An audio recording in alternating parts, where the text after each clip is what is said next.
আপনারা সরকারের কাছে দেখেন, এটা একটা বিশাল প্রতিবন্ধকতা। একটা শ্রমিক যাবে এখান থেকে পোল্যান্ড, রোমানিয়া, রাশিয়া, আর আমাকে যেতে হবে ভারতে ভিসার জন্য। এটা যাওয়া আসা একটা হ্যাসেল। আর ইদানিং ভারতের ভিসা রেস্ট্রিকশনের কারণে এটা যেতেও পারতেছে না। আবার ওইখানে ওই দূতাবাসগুলোকে কেন্দ্র করে এক ধরনের দালাল চক্র সৃষ্টি হয়েছে, যারা টাকার বিনিময়ে অ্যাপয়েন্টমেন্ট দেয়, টাকার বিনিময়ে ভিসা জমা দেয়। শেষ পর্যন্ত প্রায় 50% লোকজনের ভিসা পায় না। তো টাকাও নষ্ট হচ্ছে, শ্রম নষ্ট হচ্ছে, ওই কোম্পানি যারা আমাদেরকে ভিসা দিচ্ছে তারাও নিরুৎসাহিত হচ্ছে। আরেকটা ভেরি ইম্পর্টেন্ট ব্যাপার যেটা আমি বলতে ভুলে গেছি, সেটা হলো আমাদের শ্রমিকদের একটা এটা মেনিয়া।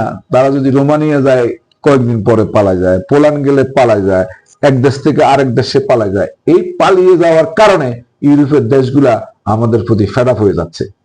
এখন আমাদের সরকারকে উদ্যোগ নিতে হবে, কোন শ্রমিক পালায় যদি অন্য কোনো দেশে যায়, সেই যাতে ওই সমস্ত দেশে কোনো দূতাবাসের কোনো সহযোগিতা না পায়, যেমন পাসপোর্ট না পায়, রিনিউয়াল না পায়।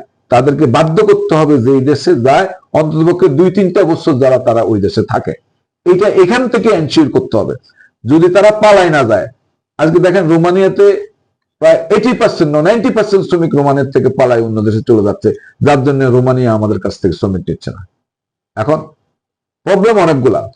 আমাদেরকে শ্রমিক রিক্রুটমেন্টে যেতে হবে, এথিক্যাল রিক্রুটমেন্ট। শ্রমিক রিক্রুটমেন্ট যেতে হবে, দালাল নির্ভরশীল হয়ে শ্রমিক রিক্রুটমেন্ট করা যাবে না। শ্রমিকদের সাথে রিক্রুটিং এজেন্সি সরাসরি সংযোগ স্থাপন করতে হবে। যদি আমরা যদি মিডলম্যান থেকে লোক রিক্রুট করি, একটা মিডলম্যান না, একটা শ্রমিক পিছনে 2টা 3টা 4টা মিডলম্যান, প্রত্যেকটা middleman making certain amount of দাম আনে, হুইচ ইজ ভেরি হিউজ, যার কারণে অভিবাসন ব্যয় বেড়ে যাচ্ছে। আমরা চাচ্ছি একটা শ্রমিক যাতে সরাসরি রিক্রুটিং এজেন্সিতে আসে। তাহলে সেটা কিভাবে?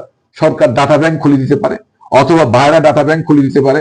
সেই ডাটা ব্যাংকের শ্রমিকেরা সরাসরি আসবে, পার্টিকুলার রিক্রুটিং এজেন্সি সেই ডাটা ব্যাংক থেকে লোক রিক্রুট করবে। তাহলে আমরা অভিবাসন ব্যয় কমাতে পারবো, সময় কমাতে পারবো, দুর্নীতি কমাতে পারবো, এবং মিডলম্যানের ইনভলভটাকে আমরা এলিমিনেট করতে পারবো। At the same time same জিনিস, বাইরে থেকে ভিসা প্রক্রিয়া করতে গেলে আমাদেরকে সরাসরি এমপ্লয়ার থেকে ভিসা রিক্রুট করতে হবে, not from the middleman. Middlemen always making the problem and increase the migration price. এখন ইউরোপের অবশ্যই দূতাবাসগুলো এই দেশে খুলতে হবে, অ্যাভয়েড করতে হবে। আমাদের শ্রমিকদের রিক্রুট করতে গেলে যে কথাটা বলছি, they must give an undertaking or their guardian, they will not change the employment or they will not migrate from one country to another country.